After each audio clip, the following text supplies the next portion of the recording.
Buenas noches. Lo último en noticias está en San Pedro Sula con Jason Maldonado. Jason, buenas noches.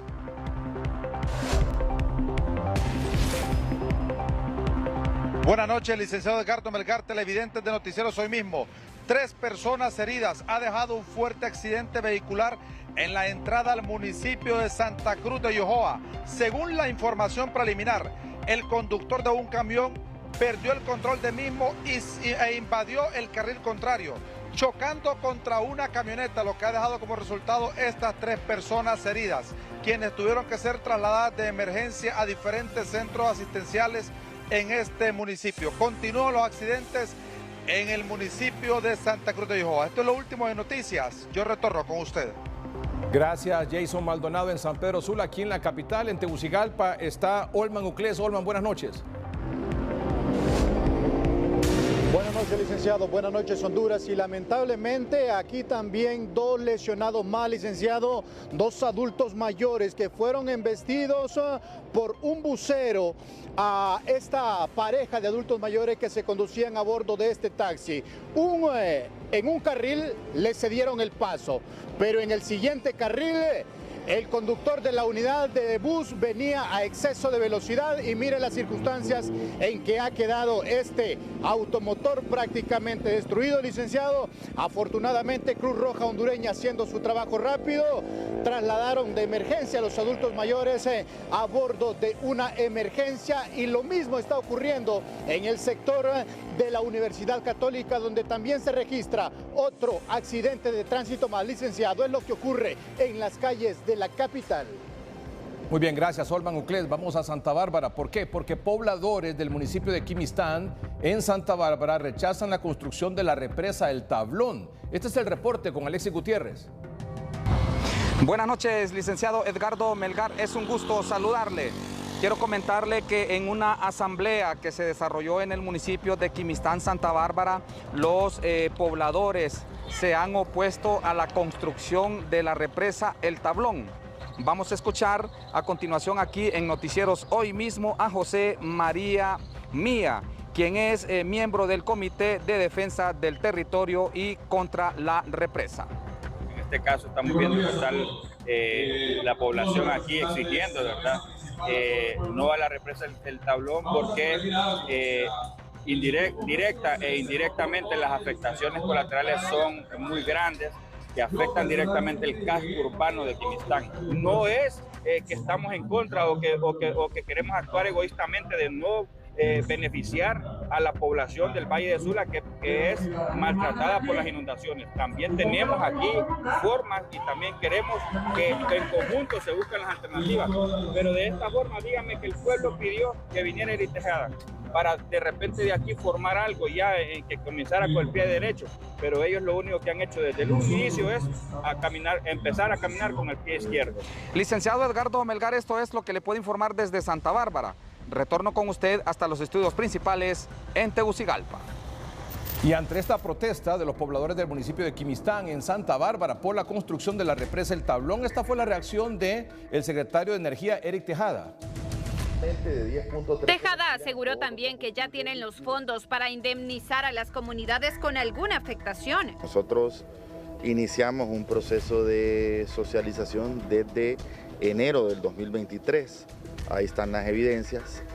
La empresa Lombardi, que fue adjudicada con los estudios de factibilidad de la actualización, realizó 26 sesiones con 314 actores de la zona. Entonces, cuando dice Hugo Maldonado que no ha habido socialización, mienten, ¿no? Por otro lado, la resolución principal es la instalación de la mesa de diálogo, continuarla, que ya se tenía, y escuchar a la comunidad. Creo que el debate, pienso que el debate de fondo es si 6, 7 personas que movilizan alguna gente en contra de un proyecto que es de país, que contiene inundaciones.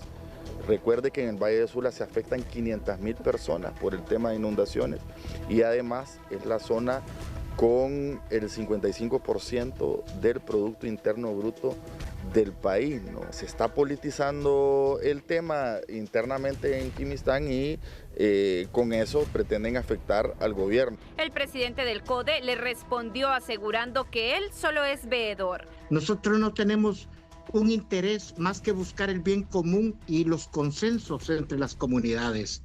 El ingeniero Eric Tejada realmente nos ha querido hasta llamar mentirosos, sino porque no estuvo presente él el día de ayer ahí en Quimistán.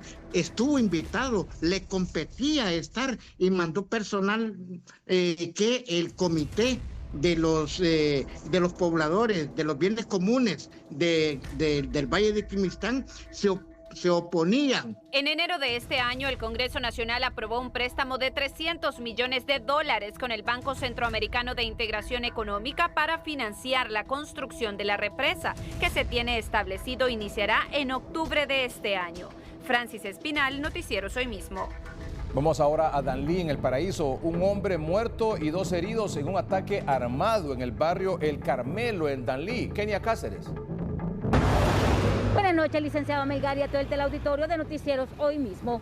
Una balacera en el barrio El Carmelo dejó como resultado una persona fallecida, quien respondía al nombre de Santos Enrique Martínez Matamoros, de 42 años, quien se dedicaba al comercio y también era prestamista, y con ello también sus 2 hijos resultaron heridos, esto al ser atacados por hombres a bordo de motocicleta cuando se bajaban de su automóvil al llegar a su vivienda. Escuchemos a la vocera de la policía, Isis Amador. Según la narración de los hechos de los familiares, pasaron 2 individuos a bordo de una motocicleta por la casa de habitación de la hora Oxiso y empezaron a disparar en reiteradas ocasiones, saliendo con rumbo desconocido.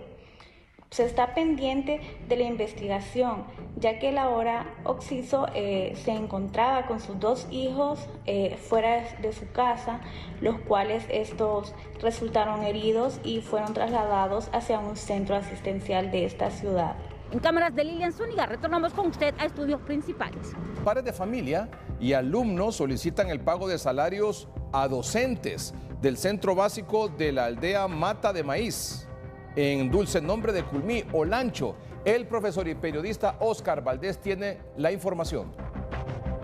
Buenas noches, don Edgardo Melgar, un placer saludarle. Estoy en la zona de amortiguamiento de la biosfera del río Plátano, específicamente en la aldea de Matemaíz, en dulce nombre de Culmí. Allá en el otro extremo se mira el edificio que el Banco de Alemania, el KfW, ha hecho con instituciones hondureñas, un proyecto arriba de 7 millones de lempiras. Dígame, no se vale. No se vale porque no se vale. ¿Cómo es posible que se ha construido un edificio y con este el recurso humano? ¿Cómo es posible que hay un edificio y a los profesores no les han pagado sus salarios desde el año pasado? Usted es el presidente del patronato, ¿qué tiene que decir sobre Yo soy el presidente del patronato. Es verdad que a los maestros de 7º, 9º grado no se les ha pagado su dinero, y también los niños están estancados, los de 9º ya para... ¿No tienen la carrera todavía? No tienen la carrera todavía porque no hay maestros. La presidenta no los ha respondido. No les ha respondido, y los niños aquí están, usted. Óigame, son niños, son hondureños. Hola, hijos, ¿qué tal? ¿Cómo te llamas? Diego. Diego, ¿y tú cómo te llamas? Oniel. Oniel, venga para acá, mi cielo. ¿Cómo se llama usted? Ángel Noelia Chávez. ¿Qué vas a decirme? Los maestros de 3er nivel aún no han recibido un pago, y mis compañeros ya que salieron de 9º grado aún esperan un maestro ya para salir a bachillerato, ya que nosotros casi no tenemos recursos necesarios. Entonces pedirle su apoyo a la presidenta Xiomara Castro. Ministro Esponda, déles una solución. Hubo un compromiso con la cooperación internacional que cuando estuviera ese edificio se iban a aprobar las plazas. ¿Qué pasa? ¿Qué pasa? Así son las cosas, ahí se las cuento. Oscar Valdés, Noticiero Hoy Mismo, Mate de Maíz, Culmí, Olancho.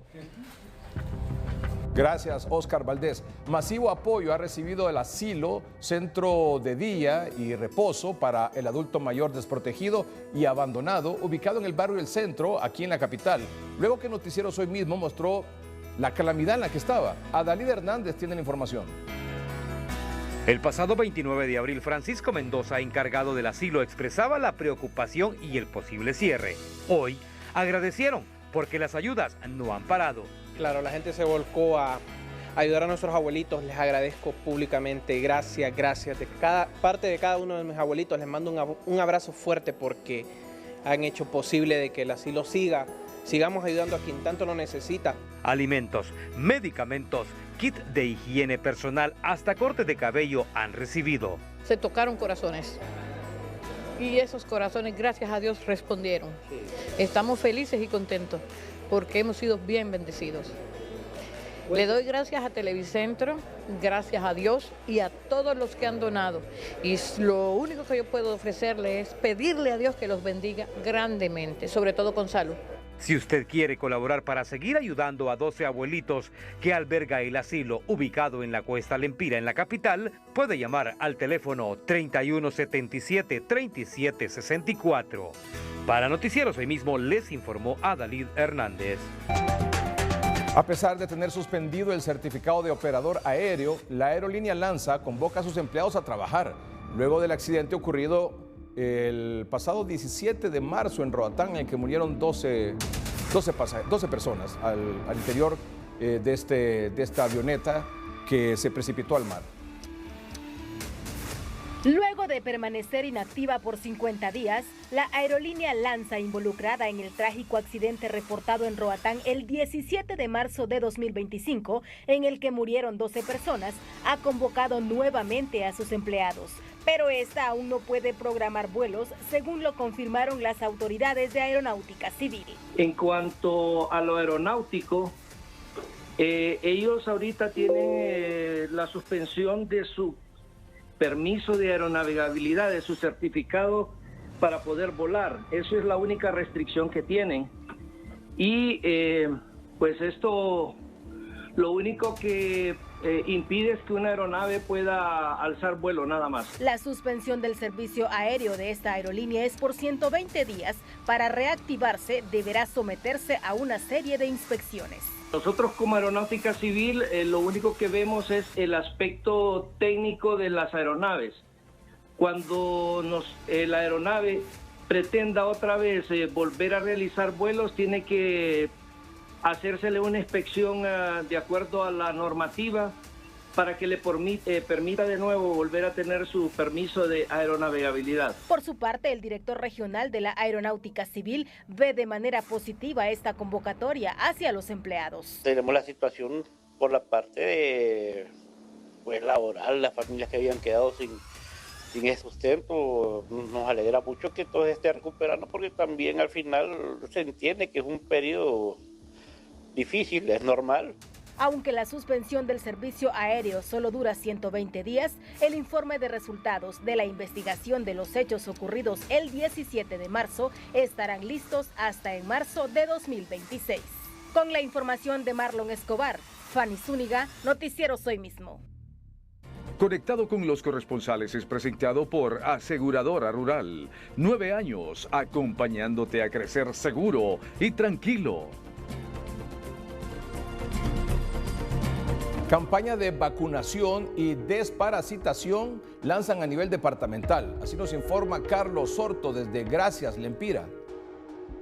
Licenciado Melgar, buenas noches. En el estudio central, así es, en el departamento de Lempira, miles de personas serán desparasitadas e inmunizadas contra la influenza luego del lanzamiento de la jornada de vacunación este día. El doctor Carlos Zúñiga Macier, le presenciamos.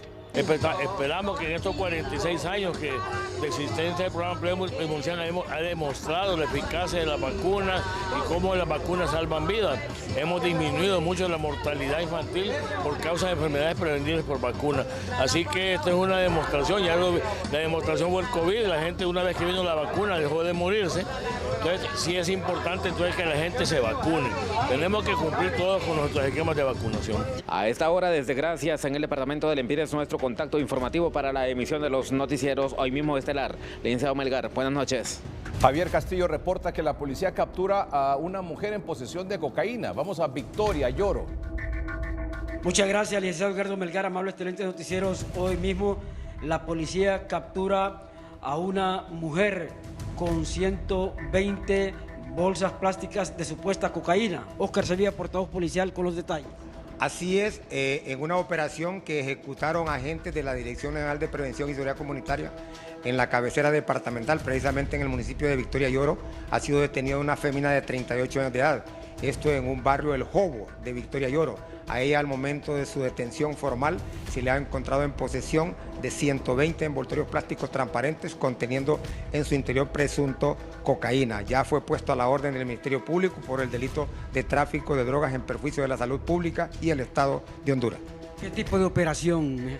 Bueno, según el reporte que hacen las autoridades, esto en el marco de la operación Candado y la operación Solución contra el Crimen fase 3. Esto es parte de las operaciones que hace la unidad departamental número 18, que tiene jurisdicción en 6 municipios del departamento de Lloro. Gracias. Oscar Sevilla, portavoz policial en el Progreso Lloro. Regreso con usted, licenciado Edgardo Melgar, a estudios de noticieros hoy mismo. Padres y alumnos de la escuela José Simón Ascona en la colonia Las Palmas, aquí en la capital, protestan exigiendo la intervención de la Secretaría de Educación porque el muro de la escuela está a punto de ceder y ocasionar una tragedia.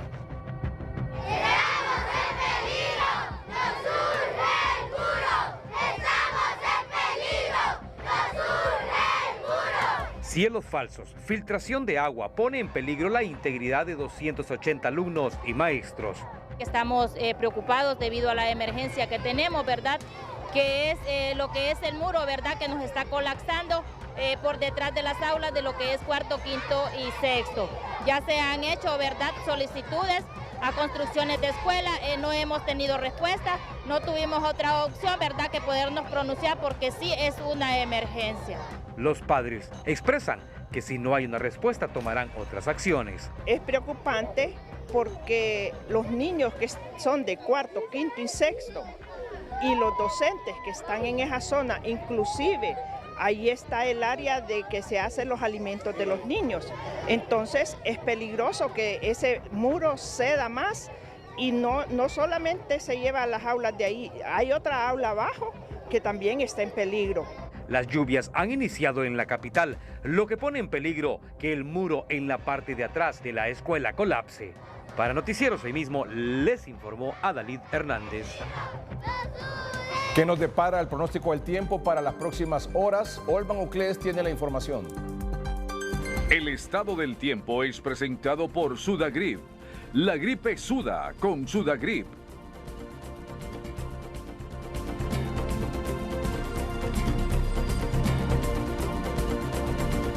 Gracias, buenas noches, licenciado. Y es que en las últimas horas lluvias en varios sectores de Honduras, pero ¿qué se espera para el resto de esta noche? Will Ochoa. Sí, muchas gracias, muy buenas, amables televidentes de hoy mismo, es un placer saludarle. Bueno, hemos de decirle que debido a esta convergencia que tenemos de viento y humedad proveniente del Océano Pacífico y el Mar Caribe, pues se nos estarán generando lo que son lluvias y chubascos con tormentas eléctricas. Estaría hablando de afectando la región suroccidente, la región central, el sector sur, así como también la parte suroriental, y Tegucigalpa, pues no se descarta una alta probabilidad que tengamos para esta noche también tormentas eléctricas. Mañana pues tendremos una situación que tendremos cielos mayormente soleados con temperaturas muy cálidas en la mayor parte del territorio nacional, pues a lo cual solicitamos a la población pues mucha hidratación, así como también protegerse mucho de los rayos solares, ¿verdad? Usar gafas, usar gorras y proteger mucho tanto a las personas de tercera edad como a la niñez, ¿verdad? La única situación en la que tendremos lluvias y chubascos de moderados a ocasionalmente fuertes serían en el suroccidente y sur, siempre producto del ingreso del Océano Pacífico. Bien, Will Ochoa, pronosticador en turno de Senaus Copeco, licenciado, con usted. El estatus de protección temporal TPS para hondureños se ampliaría 6 meses más en caso que el gobierno de Estados Unidos no se pronuncie en las próximas horas o en los próximos días sobre su prórroga o su cancelación. Así lo explican las autoridades de Cancillería, porque hoy, 5 de mayo, exactamente 2 meses antes para que venza el actual TPS, el próximo 5 de julio, el gobierno de Estados Unidos por ley debe de anunciar si habrá una extensión o no. A esta hora de la noche todavía no hay información sobre el tema. Hay 3 escenarios: una ampliación, cancelación o silencio del gobierno estadounidense. Si es extendido, estaríamos muy contentos, agradecidos con el gobierno de Estados Unidos. Si hay un silencio, Hay una regla del TPS que dice que en caso de silencio se considerará una extensión automática de 6 meses, en cuyo periodo el presidente Trump podría hacer el anuncio nuevamente de extenderlo o de cancelarlo. Y si es cancelado, sería una noticia lamentable, obviamente, y habría la vía judicial, habría el derecho de apelar en las cortes. El canciller Eduardo Enrique Reina explicó que Estados Unidos tiene hasta mañana para decidir sobre el futuro de los connacionales. Según sus normas, los Estados Unidos tienen hasta el día 6 de mayo de 2025 para decidir sobre el TPS. Mantenemos contacto permanente con las autoridades pertinentes a través de nuestra Embajada de Honduras en Estados Unidos y de nuestro embajador Javier Bu para conocer cualquier posición oficial. Si la renovación es automática, habrá que esperar igualmente la información del registro federal.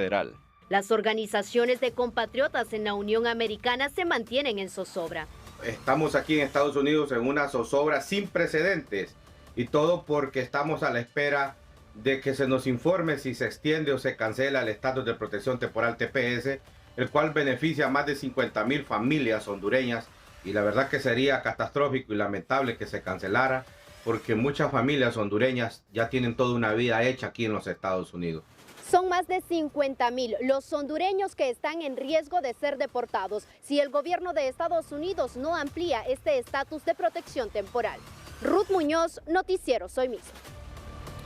Son 17 países que tienen este beneficio por parte del gobierno de Estados Unidos, de que muchos de sus residentes, de sus nacionales que viven en Estados Unidos, tengan esta protección del TPS, que les permite trabajar de manera legal, tener incluso licencia de conducir y otro tipo de beneficios, de derechos. Pero claro, todos los años tiene que haber un anuncio de parte del gobierno de Estados Unidos sobre si ese beneficio se va a ampliar para determinado país, para los nacionales de tal país que residen en Estados Unidos al amparo del TPS. Son 17 en total, pero los que están aquí en la región son los siguientes. Por ejemplo, y el caso de El Salvador, ya el gobierno de Estados Unidos aprobó una extensión vigente hasta el 9 de septiembre de 2026 para 180,000 salvadoreños beneficiados con ese TPS. Los venezolanos se aprobó una extensión hasta el 2 de octubre de 2026 para 345,000 venezolanos que residen en Estados Unidos bajo esa condición. Nicaragua vence el 5 de julio. Son 5,000 beneficiados, 5,000 nicaragüenses protegidos con el TPS.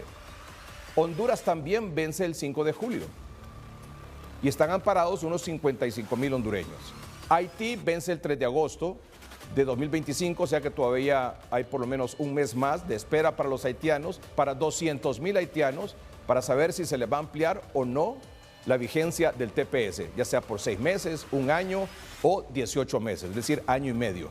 Así que el anuncio que se espera para las próximas horas o las próximas 24 o 48 horas es el caso puntual de Nicaragua y Honduras. Esta fue la noticia del día. 10 personas murieron en 60 accidentes viales en diferentes puntos del país este fin de semana. 7 eran conductores de motocicleta. Isabel Amador, de 22 años, murió el sábado en la carretera que conecta Tegucigalpa con Talanga. Se conducía en su motocicleta, perdiendo el control, impactando contra un vehículo. En otro accidente entre 2 motocicletas en Victoria Lloro, murió Neptalí Rodríguez, de 36 años. La principal causa de los accidentes, el exceso de velocidad. Durante este fin de semana se reportaron al menos 63 accidentes de tránsito, donde 10 personas perdieron la vida producto de los mismos. Esto a nivel nacional, donde se reportó mayor incidencia por personas fallecidas y accidentes de tránsito de siempre el departamento de Cortés y Francisco Morazán. Seguimos insistiendo a los conductores que al momento de ir en los ejes carreteros conducir con bastante responsabilidad y conducir a la defensiva. Los departamentos de Francisco Morazán y Cortés es donde más accidentes viales se reportan. En su mayoría, lamentablemente, son motociclistas los que están perdiendo la vida. De 10 accidentes de tránsito que se reportan, 7 de ellos son motociclistas y se ha identificado de que en su mayoría no andan permiso de conducir. La principal causa siempre es la imprudencia de los conductores al momento de ir al volante. Según Vialidad y Transporte, el 70% de los accidentes en el país corresponde a motociclistas. Para Noticieros Hoy Mismo les informó Adalid Hernández. Un menor de edad muere al impactar su motocicleta contra una ambulancia. Esto ocurrió en Choluteca y Cristian Escaño tiene la información. Buenas noches, licenciado Edgardo Melgar, televidente de Noticieros Hoy Mismo, edición estelar. Lamentablemente, un menor de edad ha muerto en un trágico accidente de tránsito al sur del país, sumando así a las estadísticas de la siniestralidad vial. ¿Qué ambulancia fue? Era de la Cruz Roja, sí. O sea que el accidente fue entre una ambulancia y la motocicleta. Y la motocicleta. ¿Cuántas personas iban en la motocicleta? Dicen que eran 2. Nosotros fuimos llamados de emergencia, llegamos, pero ya la ambulancia en ese momento iba de camino para allá con ellos. ¿Sí? Cuando ustedes arriban aquí a la escena vial ya no había nadie. Ya no, iba arrancándose la ambulancia que lo llevaba. Dicen que la ambulancia venía en sentido contrario de allá para acá. Del lado de Yuguari hacia la Choluteca. Para Choluteca. ¿Y el vuelo de la motocicleta? Supuestamente iba para el contrario. Iba al contrario, de Choluteca hacia Yuguari. Allá, y allí fue donde hubo la colisión. ¿Va? Licenciado Melgar, televidentes de Hoy Mismo, edición estelar, serán las autoridades de CIAT que determinen las responsabilidades de los involucrados. Con ustedes al estudio. Buenas noches. Gracias, Cristian. Un comunicado o aclaración pública de parte de la Cruz Roja hondureña dice lo siguiente. En relación con lo ocurrido este día 5 de mayo de 2025 en el municipio de Santa Ana de Yusguare, departamento de Choluteca, donde lamentablemente 2 personas fueron arrolladas por una ambulancia que se dirigía por el sector de Yusguare. Aclaramos a los medios y a la población en general que la ambulancia involucrada en este desafortunado suceso no pertenece a la flota vehicular de la Cruz Roja hondureña. Hoy la presidenta Xiomara Castro en su cuenta de redes sociales dijo lo siguiente: se ha incrementado el número de accidentes graves en motocicletas. Está prohibida la circulación de motocicletas que no cuenten con los accesorios e implementos de seguridad exigidos por la ley, los cuales son fundamentales para prevenir accidentes. Para facilitar el cumplimiento de esta disposición, se destinará de forma inmediata 50 millones de lempiras a través de Copeco y en coordinación con la Secretaría de Seguridad, para apoyar a personas de escasos recursos que utilizan motocicletas como medio de transporte en la adquisición e instalación de dichos implementos. Esta disposición será reglamentada por la Secretaría de Seguridad y Copeco en un plazo de 72 horas. Algunos datos interesantes que llaman mucho la atención y más que la atención a la reflexión son estos datos comparativos de los accidentes. Por ejemplo, del 1 de enero a la fecha, accidentes de tránsito. En 2024 había 5.931 o hubo 5.931. Este año llevamos 5.603. En 2024 hasta la fecha, en esos accidentes se reportaron 681 muertos. Hasta ahora, en estos accidentes de tránsito, de enero a la fecha, en estos 5.603 en 2025, se reporta por parte de la autoridad policial 624 muertos. Lesionados a la fecha, en 2024, es decir, del 1 de enero al 5 de mayo de 2024, hubo 1.285 lesionados. En este año 2025, 1.030. Si usted lo nota, en realidad hay una disminución, pero muy leve. La tendencia prácticamente es la misma.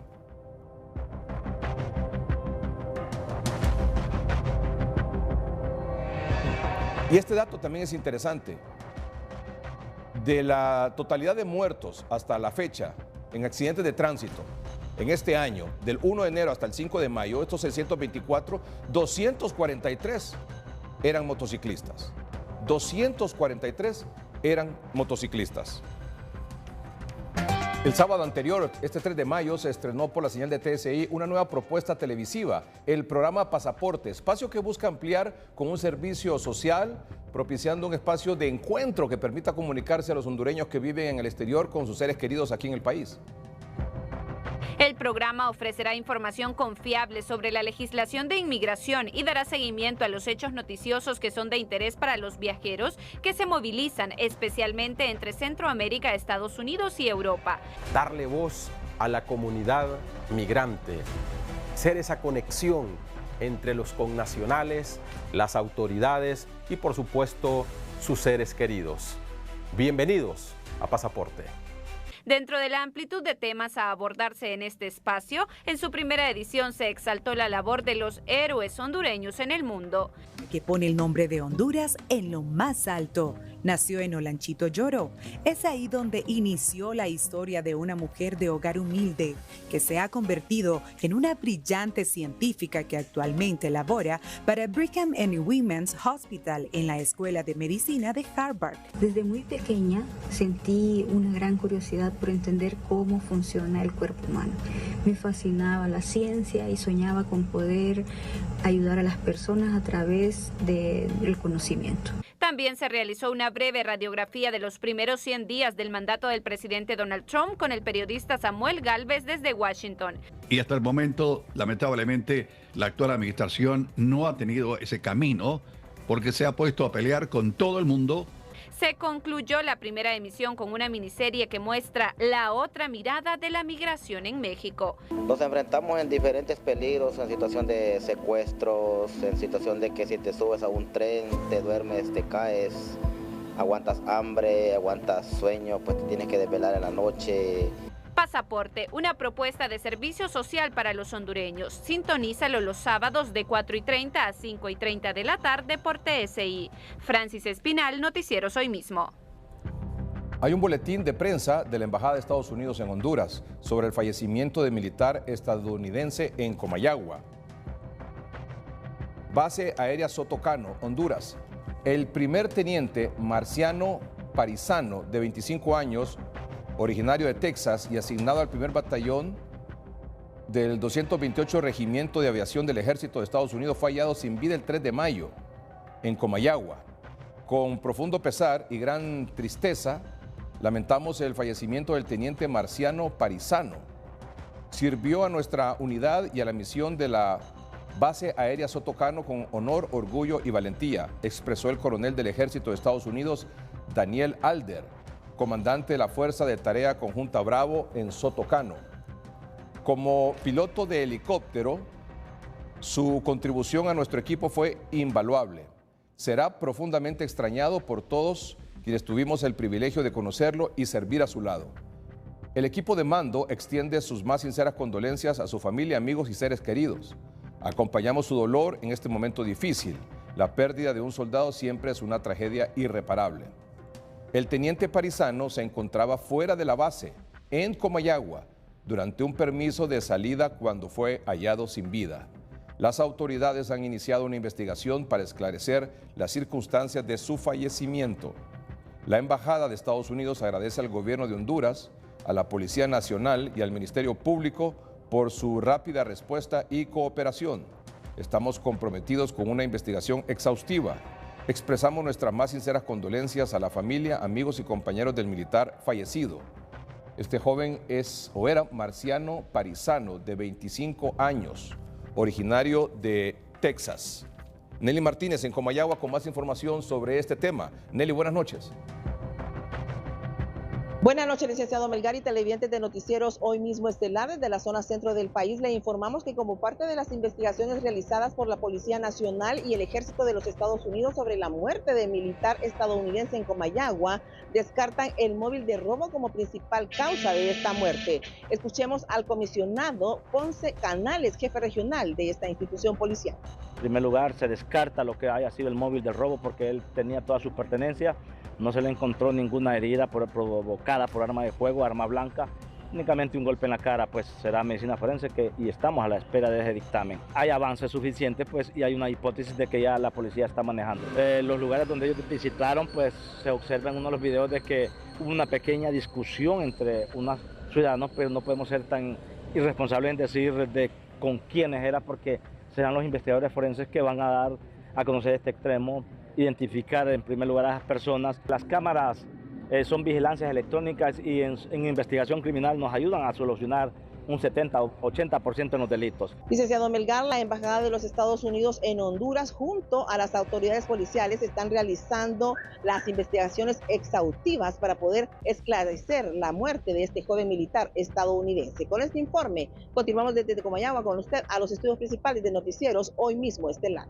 La lectura del libro El Golpe 28J no es obligatoria, dijo el fin de semana el secretario de Educación, Daniel Esponda, mientras otros sectores insisten en que nunca se ha ordenado una lectura vía decreto.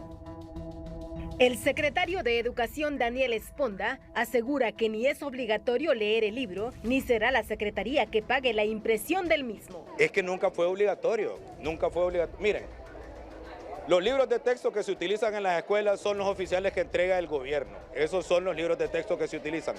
Pero los profesores y las profesoras podemos utilizar otra literatura complementaria para abordar temas. Estoy seguro que usted debe haber leído Biografía de un machete, ha de haber leído La huelga del 54, ¿sí? Ese libro no es de la Secretaría de Educación, es de Ramón Amaya Amador, comunista. Escúcheme. Es más, la última gran obra de Ramón Amaya Amador, que se llama Morazaneida, este gobierno la imprimió y le entregó gratuito a la escuela, pero no fue noticia. Y entonces miren, el presidente Zelaya ya no debería dejar la chula, ya no le deberían de tener miedo a ese hombre. Es más, le estoy diciendo, les digo una cosa más, el presidente Zelaya siempre sale con la suya. Ya van sobre la tercera semana hablando de él. Desde la Federación Nacional de Instituciones Privadas aclaran que ninguna lectura debe establecerse vía decreto. Lo que es improcedente aquí es que mediante un PCM nos estén ordenando que este libro debe ser incorporado en la cátedra morazánica. Si se quiere que el fenómeno ocurrido en junio del 2009, que se produjo y que le produjo muchos daños a la sociedad hondureña y lo seguimos viviendo, pues hay que escuchar todas las versiones. No solamente hay una, hay varias versiones. En el programa 3030, el pastor Evelio Reyes dejó clara la postura de quienes son los responsables de la educación de los niños y jóvenes. Que la última palabra en todo lo que tiene que ver con la educación la tienen los padres de familia. Y yo estoy contento con la reacción ciudadana y que entienda el señor ministro de Educación que no hay solamente un sistema de educación, el que administra el Estado, sino que hay tantos sistemas de educación como familias. Los hijos no pertenecen al Estado, sino a papá y a mamá. Reproducir el libro para todos los estudiantes del Sistema Educativo Nacional supondría imprimir alrededor de 1.8 millones de copias para cada escolar. Y en el caso de la secundaria, la cifra rondaría los 220,000 ejemplares, explicó el exsecretario de Educación, Marlon Escoto. Fanny Zúñiga, Noticieros Hoy Mismo.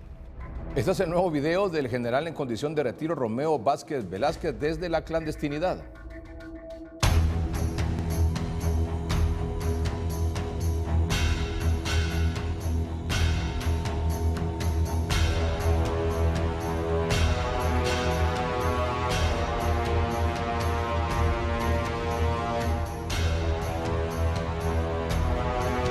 El megalómano que quiere adoctrinar a Honduras.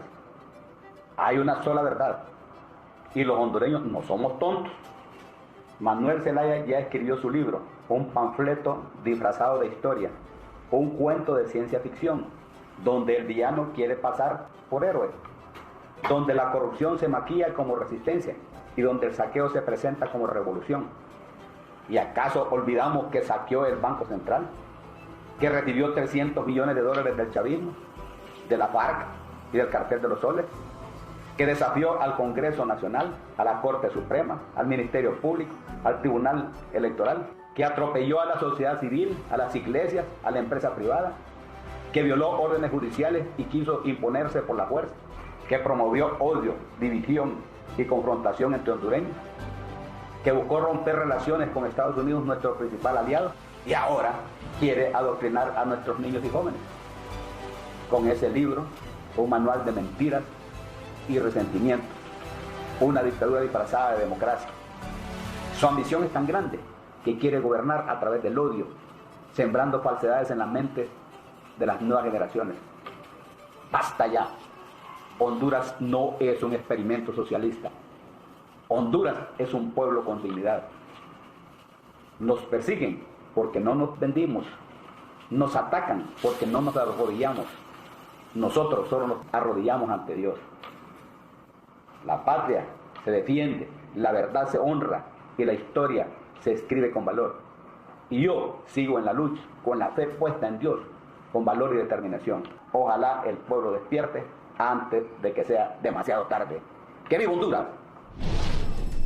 Y esta es la opinión de la directora ejecutiva del Consejo Nacional Anticorrupción, la abogada Gabriela Castellanos. Cuando se pretende convertir las aulas en trincheras ideológicas, la educación deja de ser el alma de los pueblos y abono de los ejércitos de la libertad. Una frase atribuida a Francisco Morazán, el prócer que Libre ha convertido en el referente de su doctrina. Con la inclusión del libro El Golpe 28J en la cátedra morazánica, nos secuestran la educación pública para imponer su dogma político, transformando escuelas en fábricas de propaganda y los estudiantes en rehenes ideológicos. Esta es una historia repetida. En la Alemania nazi, el libro Mi lucha se convirtió en lectura obligatoria en las escuelas. El régimen cubano, que causa tanta admiración, ha utilizado durante décadas el sistema educativo para inculcar su ideología. Los líderes norcoreanos han convertido las escuelas en templos de culto al régimen, leyendo biografías glorificadas de la familia gobernante. Este abuso deprava el verdadero propósito de la educación. En lugar de formar lectores críticos capaces de apreciar la diversidad de pensamiento, se fabrican adeptos. En lugar de enseñar a analizar textos, se entrena a repetir consignas. Cuando los ideólogos de esta administración deciden qué debe leerse, no están protegiendo la cultura, están matando el pensamiento. Una participación masiva de la ciudadanía, sobre todo, por supuesto, de los electores en las próximas elecciones del 30 de noviembre. Un proceso vigilado desde su inicio y sobre todo con una veeduría no solo social, sino que ciudadana. Son algunas de las condiciones claves, fundamentales para el desarrollo de unas elecciones generales limpias, justas, transparentes. Así lo coincidieron anoche los panelistas en el programa 3030. La organización Honduras Primero es una iniciativa patriótica, apartidaria y ciudadana que busca articular esfuerzos para preservar la democracia, el poder del voto consciente, libre y masivo.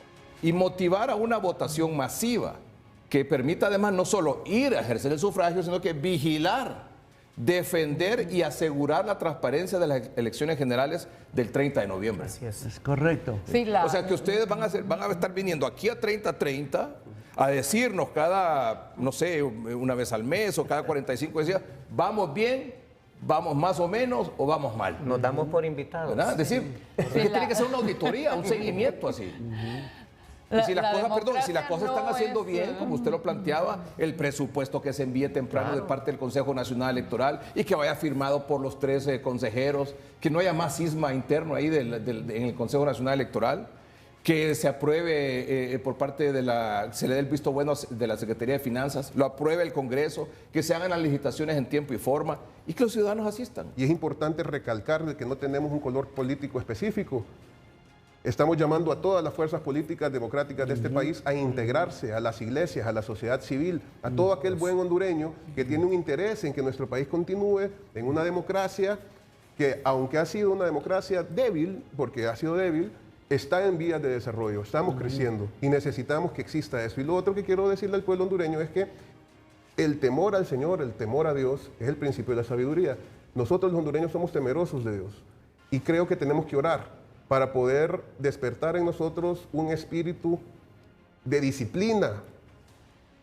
Hondureños necesitamos involucrarnos, no podemos seguir siendo apáticos, indiferentes de lo que está pasando y decir Honduras es así, aquí el corcho se hunde, el plomo flota y así somos. No, no podemos decir eso. No se puede repetir el escenario del 9 de marzo y la población debe cuidar su voto. Lo que nos está pasando y lo que vimos en marzo nos dice ya es hora de eliminar esa participación y manipuleo partidario de las elecciones, para que el órgano electoral se convierta en un órgano profesional, independiente, y que dejen de jugar con la voluntad de nosotros. Es nuestro voto y todos tenemos algo que hacer. Correcto. Los escenarios de la organización Honduras Primero son alta participación ciudadana y resistencia institucional al fraude, poca participación de electores por miedo inducido o apatía generalizada, fraude y manipulación institucional. El objetivo y la lucha de esta organización que se está creando esta noche aquí, Honduras Primero, es... Y que debe ser de toda la ciudadanía, Sí. no es nuestra, es de todos. ¿Y por qué usamos Honduras primero? Perdón que te interrumpa, porque esa es la frase, Honduras es primero, porque es nuestro país, es nuestra patria y a ella no debemos. Pastor, ¿cómo podemos motivar a la gente a que salga a participar y votar en las elecciones generales?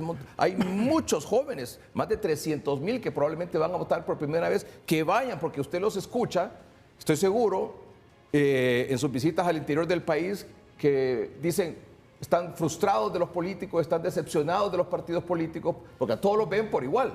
Claro. A todos los echan en el mismo costal, y la culpa no es de la ciudadanía, es de los mismos políticos. Así es. Entonces están decepcionados de los políticos. ¿Cómo motivar a esa gente para que vaya a votar?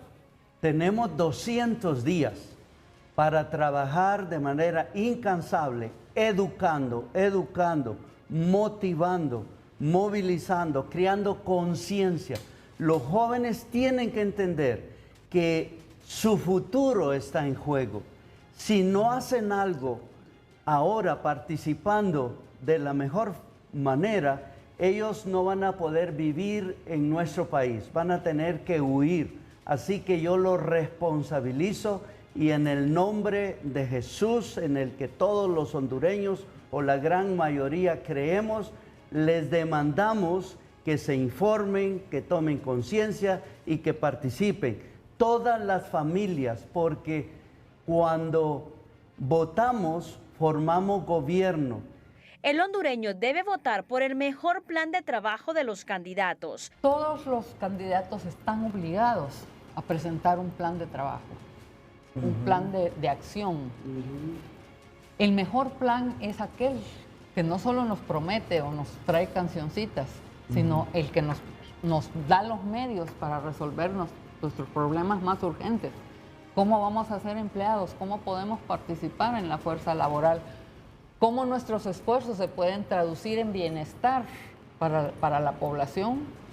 Entonces, el que tenga el mejor plan de trabajo y que sea a la vez el más factible y el más participativo es nuestra mejor opción.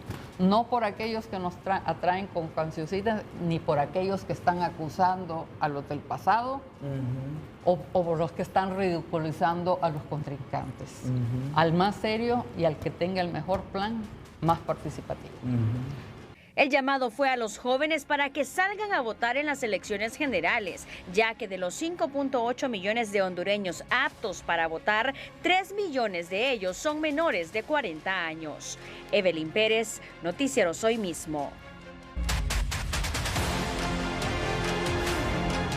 El precandidato alcalde del municipio de Namacihue, Choluteca, del Partido Nacional, Edwin Reinaldo Lindo, llegó hoy a la Unidad de Delitos Electorales del Ministerio Público para denunciar fraude en el escrutinio especial de votos. La denuncia es en contra de 4 empleados del Centro Logístico Electoral. Son más de 37,000 ciudadanos que hasta hoy han hecho cambio domiciliario en el Registro Nacional de las Personas para las elecciones generales de noviembre. El horario se amplió de lunes a sábado para abarcar el mayor número de personas posible, ya que el plazo finaliza el 14 de mayo. En apoyo a la institucionalidad del Consejo Nacional Electoral, ciudadanos mantienen vigilias cívicas todos los viernes. Tener un espacio de expresión ciudadana en el cual hondureños de todos los partidos políticos, de iglesias, indistintos de ninguna naturaleza, nos unimos para constituirnos en vigilantes de nuestra democracia. Respaldamos la institucionalidad del Consejo Nacional Electoral y en apoyo a nuestras valientes consejeras Cosette López Osorio y Ana Paola Hall. Ruth Muñoz, Noticieros Hoy Mismo. Las autoridades reconocen que hay un entorno internacional altamente desafiante, pero sustentan su optimismo en la resiliencia de la economía nacional mostrada hasta ahora. Honduras se encuentra en una posición altamente robusta para enfrentar este entorno de desafíos. El Banco Central de Honduras proyecta que para el 2025-2026 la economía hondureña mantenga la senda de crecimiento en un rango de 3.5-4%. El Banco Central confía en que crecerá el consumo privado, las remesas familiares, la inversión pública y privada y las exportaciones, pero admite que el crecimiento proyectado no es suficiente para garantizar mejores condiciones de vida a los hondureños. Ese desafío estructural de que la economía crezca por encima de su potencial es todavía una tarea pendiente, sobre todo considerando los niveles de pobreza y pobreza extrema que todavía son importantes en el país. Santos reconoce que los pronósticos de crecimiento están sujetos a riesgos ante posibles cambios en las políticas comerciales y migratorias globales, como a condiciones climáticas e incidencias fitosanitarias. El Banco Mundial incluso proyecta para Honduras un crecimiento de 2.8%. El crecimiento de Honduras se mantiene ligeramente abajo del promedio histórico, cifra que no resulta importante porque no genera las condiciones de bienestar que demanda la población. Honduras debería crecer a una tasa mucho más alta. El Banco Central estima además que la inflación será de 4% más menos un punto, un crecimiento de 9.3% en las exportaciones y de 3.2% en las importaciones, de 4.4% en las remesas familiares y una cobertura de las reservas internacionales igual o mayor a 5 meses. Eddie Quintero, Noticieros, Hoy Mismo. Vamos a un corte comercial. Doctora, ¿cómo está? Muy buenas noches, licenciado. Muy bien. Usted que todo lo sabe, ¿quién va a ser papa? No, eso del Espíritu Santo. ¿Ah? Eso no me pregunte. ¿No sabe todavía? No. Ni usted ni intuye quién podría ser ahí. ¿Alguna idea? No, nada. Nada. Yo no los conozco. Digamos ni que entre ellos se conocen. Parolín, el italiano. No sé, yo realmente no me atrevería. El de Hungría. No sé. Me gusta mucho el filipino. El filipino, ¿verdad? Sí, ya ves, ya le voy sacando. No, pero es que a mí me gusta, es que a mí me gusta. Pero el Espíritu Santo. Bueno, sabe que sí, está, bueno, hay, según la prensa internacional, acreditada ahí en el Vaticano, dan como que va reuniendo algunos apoyos el italiano, ¿verdad? El Parolín. Ah, ¿de verdad? Bueno. Sí. Bueno, pero es algo que es todo es especulación, evidentemente, ¿verdad? Todo es especulación. Y que si no está Parolín, pues han surgido otros. Pietro Parolín, que es el secretario de Estado, tiene 70 años. Es complejo, ¿verdad? Pensar absolutamente. Ellos saben la responsabilidad espiritual, moral, económica. Sí. También se está mencionando un arzobispo francés. Es cierto. Y luego está un portugués. Y Erdó, que es el de Hungría. De Hungría, sí. Ajá. Y también surgió en las últimas horas de hoy el nombre de uno que es estadounidense. Ajá. Robert Francis Prevost, algo así. Bueno, son especulaciones, ¿verdad? Usted lo sabe, mejor que nadie. Doctora, ¿verdad que si uno va a un hospital tiene que ir con mascarilla? Claro que sí, sí. Eso es... ¿Y a la gente se le olvidó eso, ¿verdad? Pues en principio creo que cada hospital de alguna manera controla y exige que la gente se ponga mascarilla. Pero tampoco es que no lo dejan entrar, sino... No. Pero yo creo que sí, yo creo que no deberíamos de perder esa costumbre, ¿verdad? No, es que hay que protegerse, porque claro. La gente que llega a hospitales es porque está enferma, ¿verdad? Y entonces si llega un acompañante que está sano, pues se va a enfermar pues de confrontarse con lugares como laboratorios clínicos también, ¿verdad? Todas las farmacias, todos los lugares donde supuestamente hay personas que están por alguna razón enfermas. Entonces tienen que la gente, los que estamos sanos tenemos que protegernos, ¿verdad? Al llegar a esos lugares. Y el que está enfermo, obviamente, protegerse para no enfermar a los demás, ¿verdad? Eso es así, Sí, es una responsabilidad personal. Muy bien. Hemos bajado un poquito la guardia en eso, ¿verdad? Yo creo que sí, de pronto la gente creo que quedó un poco como... ¿Hastiada? Sí, pero además los recuerdos. Claro, por supuesto. Pero puede ser un mal recuerdo todavía y un gasto. Enfermarse ahora, la medicina como está de cara. Sí, es que ese es el punto, creo yo, que todos debemos de pensar en función de cuánto cuesta enfermarse. ¿Verdad? No es tan, bueno, por supuesto el sufrimiento físico, ¿verdad? Moral, mental, pero cuánto cuesta un antibiótico, porque son enfermedades infecciosas, ¿verdad? Cuánto cuesta un antitusivo, todo eso es dinero que se le va, ¿verdad? Sí. Así que mejor, mire, barato, póngase la mascarilla, mejor, ¿verdad? En lugares de riesgo, ¿verdad? Sí. Vamos a un corte comercial porque también, no solo ya hemos dejado esa buena costumbre, ese buen hábito de utilizar en esas circunstancias la mascarilla, pero también hemos dejado de lavarnos las manos, ¿verdad? La gente como que se le olvidó, ¿sabe qué?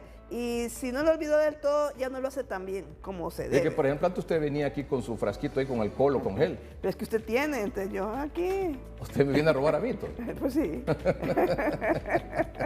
Ya volvemos. Hoy es 5/5 de 2025. Bonita fecha.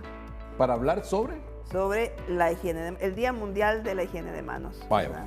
Entonces, yo quise como solo quitarle un poquito de importancia al hecho de que la OMS quiere resaltar este año que no usemos tanto guantes. Pero a mí lo que me interesa mucho son estos 10 pasos que uno debe de seguir y que hay que recordar de cómo lavarse bien las manos. Hemos dejado de plantearnos que hay que usar agua corriente, clara, hay que usar jabón, restregarse bien ambos lados de las manos, los pulgares, las uñas, las muñecas, y después enjuagarse y secarse con una toalla limpia, pero preferiblemente con papel toalla. Eso es importante porque de pronto nosotros nos cuesta entender que es mucho más barato lavarse bien las manos que enfermarse y empezar a comprar todo tipo de medicamentos, ¿verdad? Este año la OMS quiere también resaltar muchísimo el cuidado del ambiente. Cómo de pronto usar guantes de látex, de hule, pues termina uno botando muchísimo y al final de cuentas no lo van a proteger tan bien como lavarse bien las manos. Yo creo que se nos ha olvidado un poquito que en el COVID, o podemos pensar tal vez que el COVID no iba a ser tan impactante si uno se lavaba las manos, pero ahora lo que hay que entender es que ninguna enfermedad respiratoria ni no respiratoria va a pasar desapercibida si nosotros nos olvidamos de lavarnos las manos, ¿verdad? Esto es bien importante. Imagínese usted que uno a veces piensa que con un antiviral se va a curar y lo que hace es lavarse las manos y ahí se terminan los virus. Ahí no hay influenza, ahí no hay COVID, ahí no hay metavirus, no hay... Bueno, pero el asunto, doctora, es que aprendimos en el COVID a andar cargando el alcohol o... Sí, eso es ¿verdad? parte de la higiene de manos, ¿verdad? Porque no siempre podemos tener acceso a contaminarnos con las manos por tocar, darle la mano a alguien que tiene algún enfermo, el dinero, cualquier cosa, el efectivo, objeto, cualquier cosa. No tenemos acceso a eso, pero antes yo me acuerdo que todo el mundo andaba ahí con su gel, con su alcohol. Ahora, pero es bien importante, ¿verdad? Porque yo quiero hacer énfasis en eso. Es importante. Si usted no tiene acceso, pero en cuanto pueda, lávese las manos. En cuanto pueda, lávese las manos. Eso es lo que hay que hacer. No hay que olvidar esas buenas costumbres, porque por ahí entran las bacterias, virus, resfriados, influenza, COVID, cualquier cosa. Todo, bacterias. Y todo eso cuesta después el tratamiento, ¿verdad? Yo me he vuelto así, como dice la gente, un poco pistera, porque realmente es carísimo, carísimo. La atención en salud, los medicamentos tan escasos. Mire, por ejemplo, a nuestros amables televidentes derechohabientes ahí del Seguro Social.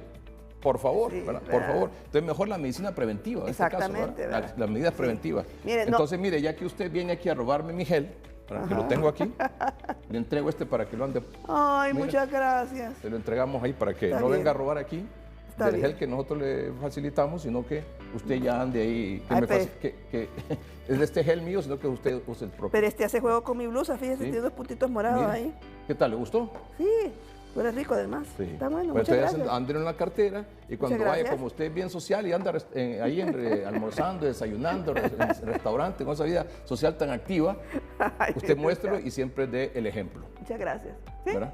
Sí, está bonito, gracias. Entonces, ya como ahora ya se puso, todo ahora sí. Gracias, doctora. Bueno, buenas noches, licenciado. Buenas noches, gracias por su atención y que estén bien. Gracias, buenas noches.